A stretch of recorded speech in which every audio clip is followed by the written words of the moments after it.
আপনি হয়তো খেয়াল করেছেন, একসময় সন্ধ্যা নামলেই টেলিভিশনের পর্দায় ভেসে উঠত আকর্ষণীয় সব জাঙ্ক ফুডের বিজ্ঞাপন, যে বিজ্ঞাপনগুলো দেখে শিশুদের আকর্ষণ করত আর তারা তখনই মনস্থির করত কোন কোন খাবার তাদের চাই। কিন্তু যুক্তরাজ্য সরকার এবার বদলে দিয়ে যাচ্ছে এই চিত্র। নতুন এক পদক্ষেপের মাধ্যমে শিশুদের স্বাস্থ্য সুরক্ষার লক্ষ্যে রাত ৯টার আগে পুরোপুরি নিষিদ্ধ করা হচ্ছে জাঙ্ক ফুডের সকল বিজ্ঞাপন।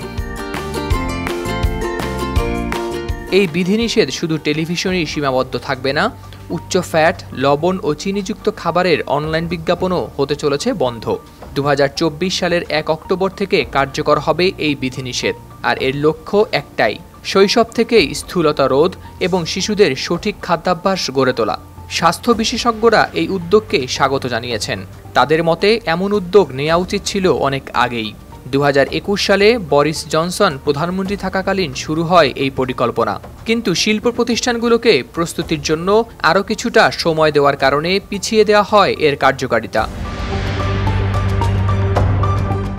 ওয়ালটন টেলিভিশন মাত্র ২৫,৪৯০ টাকায় পাচ্ছেন গুগল টিভি।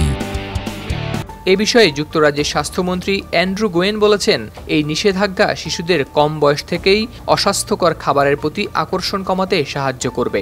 গবেষণায় দেখা গেছে, শিশুদের মধ্যে এইসব বিজ্ঞাপন তাদের খাদ্যাভ্যাস গঠনে বিরাট প্রভাব ফেলে। তার ভাষায়,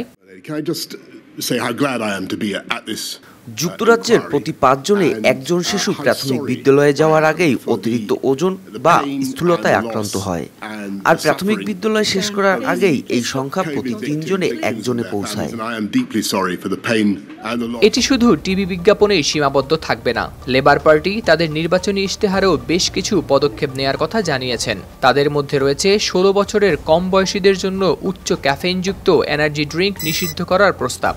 এদিকে শিশুদের স্থূলতা নিয়ে কাজ করা royal society for public health এবং অন্যান্য স্বাস্থ্য সংস্থা এই উদ্যোগকে উষ্ণ অভ্যর্থনা জানিয়েছে। তারা মনে করে, অস্বাস্থ্যকর খাবার ও পানীয়ের বিজ্ঞাপন রাত ৯টার আগে নিষিদ্ধ করাটা অত্যন্ত জরুরি একটি পদক্ষেপ। যুক্তরাজ্য সরকার ইতিমধ্যে খসড়া তালিকা প্রকাশ করেছে, যাতে কোন কোন খাবারকে জাঙ্ক ফুড হিসেবে চিহ্নিত করা হবে এবং সেগুলোর বিজ্ঞাপনে কিভাবে নিষেধাজ্ঞা দেয়া হবে তা বিস্তারিতভাবে উল্লেখ করা হয়েছে। এই পদক্ষেপের মূল উদ্দেশ্য হচ্ছে শিশুদের সঠিক খাদ্যাভ্যাস গড়ে তোলার পাশাপাশি তাদের ভবিষ্যতের স্বাস্থ্য সুরক্ষা নিশ্চিত করা। আজকের দিনে যে শিশুর জন্য এই নিষেধাজ্ঞা, আগামীকাল তাদেরই হবে স্বাস্থ্যসম্মত জীবন। হাওলাদার শামীম, RTV।